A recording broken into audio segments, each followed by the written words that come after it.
Hello there, Stux here. Today I wanted to showcase in this short video what laning refers to and what are the basics of it, for the people that are coming into the game having never played a MOBA before, mostly. I've also uploaded a video explaining 25 things that the current tutorial of the game doesn't mention at all, and you can access that by clicking the prompt at the top right now, or through the link in the description. So, what is laning then? In short, it's the different things you do in lane in order to beat your opponent. This doesn't necessarily mean killing them, just having more control over the lane is enough. The end goal is to take down the enemy guardian, and this is usually done through three main things. First on the list is farming and denying, and wave control. These two go hand in hand. Farming is getting the last hit on enemy minions so that you are awarded souls, and denying is shooting the orange orbs that pop out whenever an enemy hero last hits, thus denying them the souls. Wave control is making sure the place where the minions from both teams are crashing is more beneficial to you than it is for your opponent, or at least not a disadvantage to you, and changing that in a way that makes it so you can safely last hit more minions than the enemy hero. A good example would be this. With the wave here I can comfortably last hit and harass the enemy hero while not being too exposed. So, if I notice that the enemy hero starts shooting at my minions a lot, I'll do the same thing so that the crash point of the wave remains in about the same place once the next wave arrives. And if I were to kill my lane opponent, I make sure to push the wave so that the enemy guardian starts killing my minions quicker, so the enemy loses on those souls. And also use this time to go buy something, heal, or both.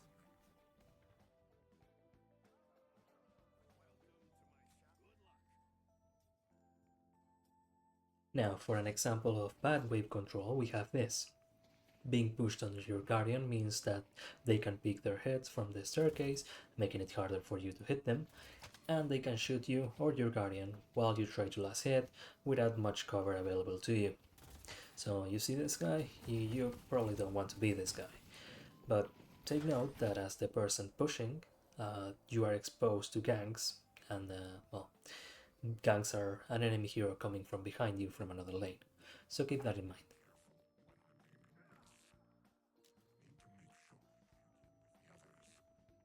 Number 2 on this list is harassing the enemy hero.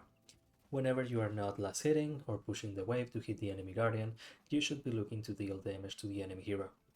This is often referred to as poking too. A particularly good moment to harass is when the enemy is about to go for a last hit. You can make them choose between shooting back at you and miss the last hit, or get the last hit and lose on the HP advantage. Shoot them, don't get shot as much, is what this boils down to. Number 3 is keeping an eye on power spikes, both yours and your enemies. What are power spikes then? They are a moment in the game where your character gets something that makes it more powerful from here on out. A spike in power, if you will. This power spike can come from buying an item, from unlocking an ability, or from an ability point. An example of a power spike in items can be keeping an eye on the current amount of souls you have, so that when you have just enough to buy an item, you go back and buy it as soon as you can, making for a momentary power spike over your opponent until they do the same thing and buy their item. Or simply just getting an item that synergizes very well with your hero, for example Soul Shredder on 7 on a build focused on dealing damage with his 3 ability. That would be a power spike as well. A power spike from unlocking an ability is exactly what it sounds like. You get to the soul threshold to unlock a new ability, and if you reach it before your opponent, then you have a huge advantage until they reach that as well. The most notable example of this is getting to 3000 souls to unlock your ultimate. If you have your ultimate and you notice your opponent hasn't reached 3000 souls yet, it's prime time to look for a fight. And power spikes from ability points work the same way. The most notable spikes are the ones that cost 5 ability points. So, having these 3 points in mind, our priorities in lane should look something like this. Farming and denying, keeping an eye on wave control, harassing, then checking for power spikes, This is if you need to buy items or keep an eye on soul thresholds. And 4, hit the Guardian if you can, and if you're able to hit the Guardian, you should probably also keep an eye on the minimap. Make sure it's safe to do so. And that is basically it. This is something that applies no matter what hero you're playing, or you are playing in a solo lane or a duo lane. There are of course more things to keep in mind based on what heroes are in play and whether or not you are solo or duo lane.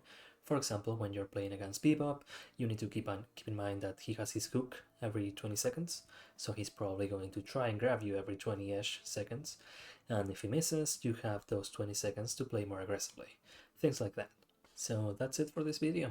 I'll continue to make Deadlock content, so if that is something that interests you, consider subscribing to the channel so that I can pop on your feed whenever I actually decide to upload something.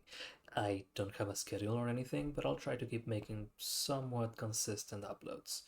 Thank you for watching, and Stux signing off.